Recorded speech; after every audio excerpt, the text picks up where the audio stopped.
Una sa ating balitaan, bagamat positibo ang ating bansa na mareresolba ang gusot sa pagitan ng Pilipinas at ng bansang Taiwan, tiniyak ng pamahalaan na sila'y handa sakaling ilikas ang mga OFW roon sakaling lumala ang sigalot. Samantala, nanawagan naman ang presidente ng Taiwan na huwag idamay ang mga Filipino workers sa problema ng dalawang bansa. Para sa kabuhang detalye, balitaan mo kami Julius Disamburo.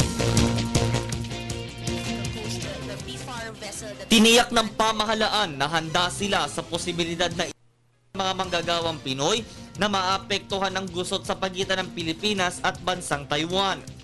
Inihayag ni Manila Economic and Cultural Office Chairman Amadeo Perez Jr. ang pagkakataong binigyan sila ng direktiba ni Pangulong Aquino na asikasuhin ang kapakanan ng mga overseas Filipino workers. Kasabay umano ito ng pagbuo ng isang task force para tumutok sa kalagayan ng mga Pinoy, lalo na mga naaapektuhan ng panggigipit ng ilang Taiwanese. Kinumpirma rin nila ang ulat ng pang-aatake at pananakit sa dalawang OFW sa naturang bansa.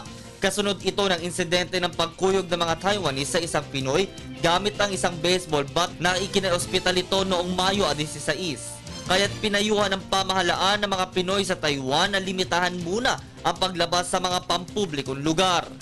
Sa panayam kay Deputy Presidential Spokesperson Abigail Balte, sinabi nitong nagpalabas na ng abiso si Philippine Representative to Taipei Antonio Basilio sa mga kababayan doon.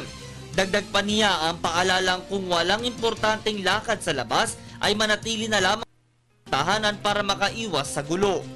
Naipagbigay alam na rin nila sa mga Pinoy ang suportang handang ipahatid ng pamahalaan, kailangan na lamang ang pakikipag-ugnayan ng mga Pinoy workers sa MECO. Sa gitna ng tensyon, wala namang diskusyon ani Valte ukol sa pagpapataw ng parehong parusa sa Taiwan. Ukol naman sa joint investigation na hirit ng bansang ito, nais muna ng palasyo na matapos ang investigasyon ng National Bureau of Investigation. Maaalalang nag-ugat ang tensyon matapos aksidenteng mapatay ng Philippine Coast Guard ang isang iligal na mangingisdang namataan sa karagatang sakop ng Pilipinas. Samantala, nanawagan naman si Taiwan President Ma Ying-jeou sa kanyang mga kababayan na huwag saktan at idamay ang mga Pilipino doon dahil sa nasabing insidente. Nakikipagtulungan na rin ang pulisya para bigyang seguridad at aksyonan ng mga ulat ng pagmamaltrato sa mga Pinoy. Sa hiling na ito ng purong ehekutibo ng Taiwan, agad naman itong ikinatuwa ng ating pamahalaan at makakatulong umano para mabawasan ang tensyon. Para sa Telebisyon ng Bayan, Julius D.